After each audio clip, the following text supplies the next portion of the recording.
Hello, this is Justin Duguay. I'm working with the Depressed in Teens 2 group, and my slide will be about recovering and recurrence.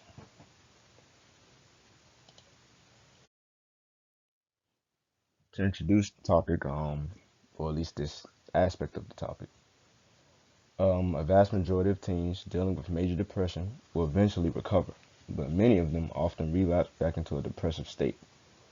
Like recovery from any illness or condition, the depression recovery is not easy. If you break your arm, things of that nature, doctors can provide you with, timelines for your recovery. They can give you medication and help you, get through the ordeal, tell you when it's going to be over with, when it's healed, and it's very, straightforward. But when you're dealing with recovery process for depression, there's no real specific guidelines because every person, like it says here, every person is different with their own symptoms, history, and challenges. Not everybody grew up the same. Not everybody has the same mindset, mentality, things of that nature. So, you can't use the same methods for the same people. Everybody works differently. They have different upbringings, things of that nature. And then, as a result, they will experience different recovery processes. I have a quote here by Helen Keller which states, "Character cannot be developed in ease and quiet. Only through experience of trial and suffering can the soul be strengthened, ambition inspired, and success achieved." I put this quote here because to me it speaks to like the light at the end of the tunnel type of mentality that you have to have when dealing with depression. I think the key aspect of recovery is that they'll once you get the person to understand that there is light at the end of the tunnel, you can get through this, and that you'll be better off at the end of this. That helps them focus and keen on trying to actually solve the problem and solve their issues. Whereas if they sit back and just deal with the depression, don't do anything to try to solve it, don't seek help and things of that nature, and they try to deal with it alone, they'll end up suffering. But if they have this mentality that if I get through this, I'll be stronger by the end of it, then it'll be conducive to their recovery process, in my opinion. Key factors in depression or of depression recovery in teens. The first one I would say is listen, don't lecture.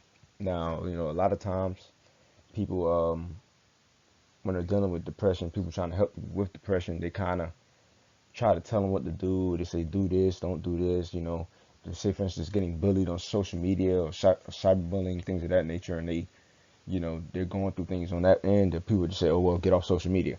Kind of just telling them what to do, but not really listening to their problems and trying to hear them out. Um, Understanding what's going on in their brains is hard enough, dealing with other people. A lot of people barely understand themselves. So the last thing that somebody who's depressed or a teen that's depressed wants to hear is a lecture about how they should snap out of it or life is not that bad or pretty much downplaying what they're going through. You have to be able to listen and process what they're telling you and act accordingly. You can't just dismiss what they're telling you. They're telling you for a reason. If they're opening their hearts to you, even though they're depressed, they're probably looking at you as someone that might be able to help them. And if you just kind of dismiss what they're going through and don't take it seriously, then that'll probably make them even more depressed.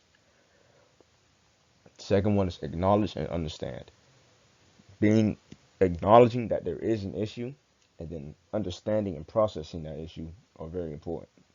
You might not actually understand what's going on with the teen or the child, but you want to make them feel like you understand them, and you want to make them feel like you're acknowledging them and supporting them.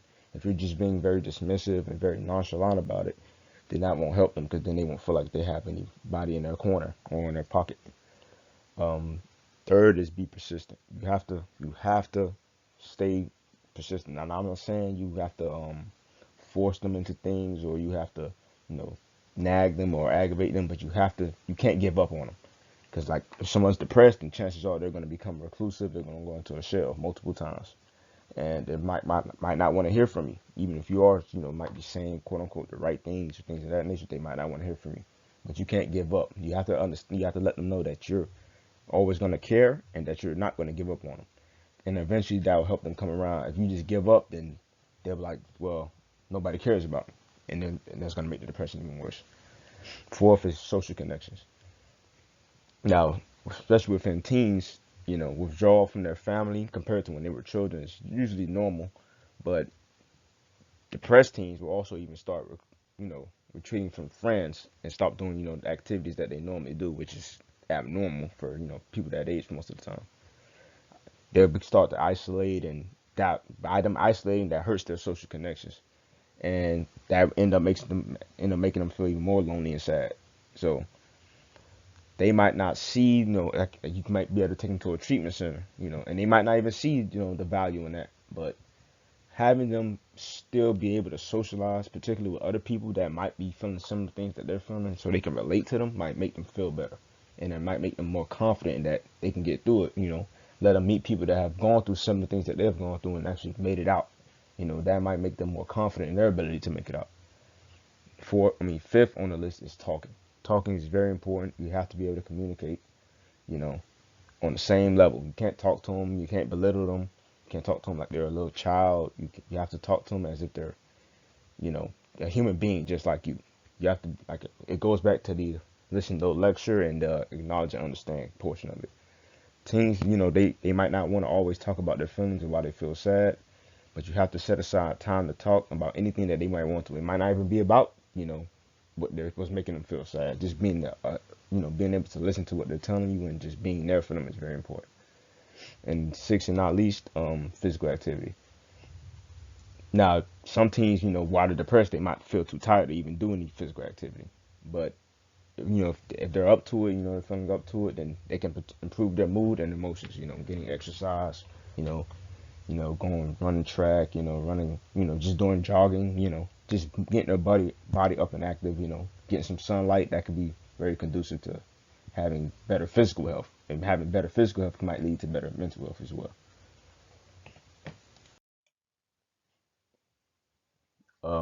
Recurrent major depression.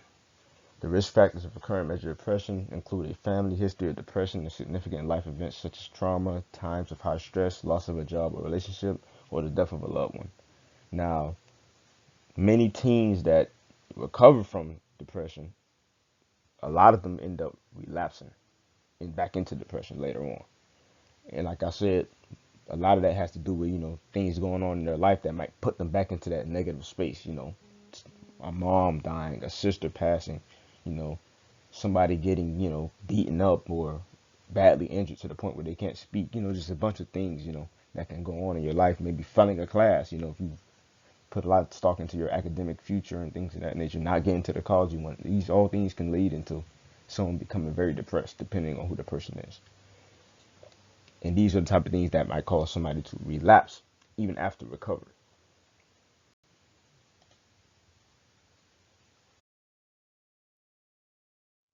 And that is all. Thank you.